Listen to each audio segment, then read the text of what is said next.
All right, welcome to the Explainer. Today we are digging into one of the most powerful and sought-after states of mind out there. How you can scientifically trigger that incredible feeling of being completely in the zone. You know the feeling, right? You sit down, you're ready to get some work done, you have a goal, but your brain just won't cooperate. It feels like you're literally fighting yourself. Procrastination is pulling you one way, 1,000 different distractions are pulling you another, and you're just stuck in the middle getting nothing done. It's so frustrating. But then you have those other moments. The ones that feel, well, almost magical. The moments where the rest of the world just seems to melt away. You're so completely lost in what you're doing that you look up and bam, hours have gone by in what felt like minutes. The struggle is gone, everything just clicks. So that feeling of being in the zone, it isn't an accident. And it's not magic. It actually has a name. And believe it or not, a formula. We're talking about something called the flow state. So what exactly is it? Think of it like this. Flow is a state of mind where you are so completely absorbed in what you're doing that everything else just disappears. Time gets all bendy, that nagging, critical voice in your head goes silent, and your performance, it goes through the roof. And here's the absolute best part. As amazing as this feels, it's not some random fluke. It's actual neuropsychology. It's something we can understand and, even better, something we can learn to trigger on purpose. Yeah, it's science. Okay, so how does the science behind this actually work? Well, it really all comes down to finding this magic channel, this perfect sweet spot where your brain is primed to hit peak performance. And to find that channel, you just need to get your head around two key things. First, how good you are at something, your skill level, and second, how tough that task is, its challenge level. It is all about how those two things play together. Okay, so look at this. It breaks it down perfectly. If you're really skilled at something, but the task is super easy, what happens? You get bored, right? Now flip that. If a task is way too hard for your current skills, you just get anxious and totally overwhelmed. But right there, in that sweet spot, where a high challenge perfectly matches your high skill level, bam! That is the flow channel.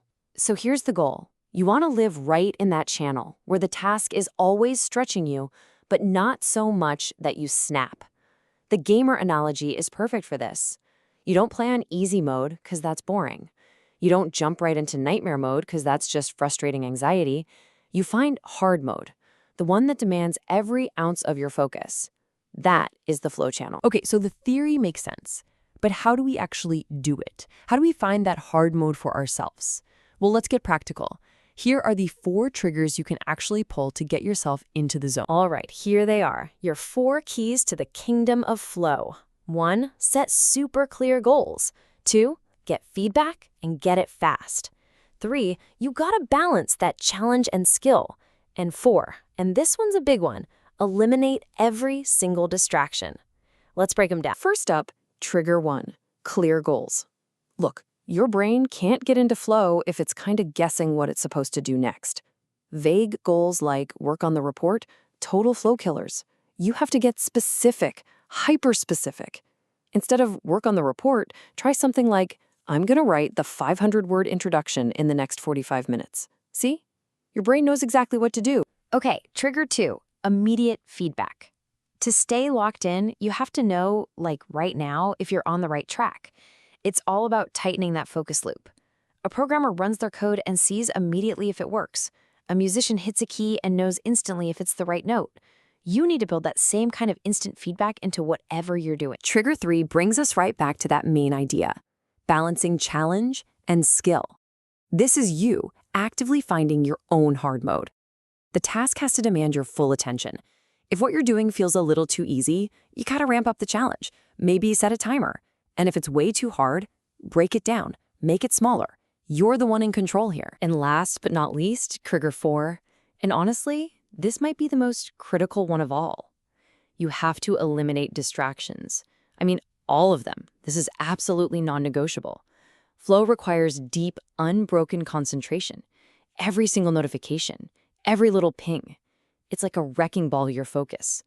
So mute the world, close the tabs, go dark. So what this all really means is a huge shift in how you think about focus. Getting into a flow state isn't something that just happens to you if you're lucky. No way. It is an active skill. It's something you can practice and train, just like learning a language. So let's recap. This is your game plan, your simple but powerful checklist. Number 1, set hyper-clear goals. Number 2, find ways to get immediate feedback. 3, master that balance between what you can do and how hard the task is.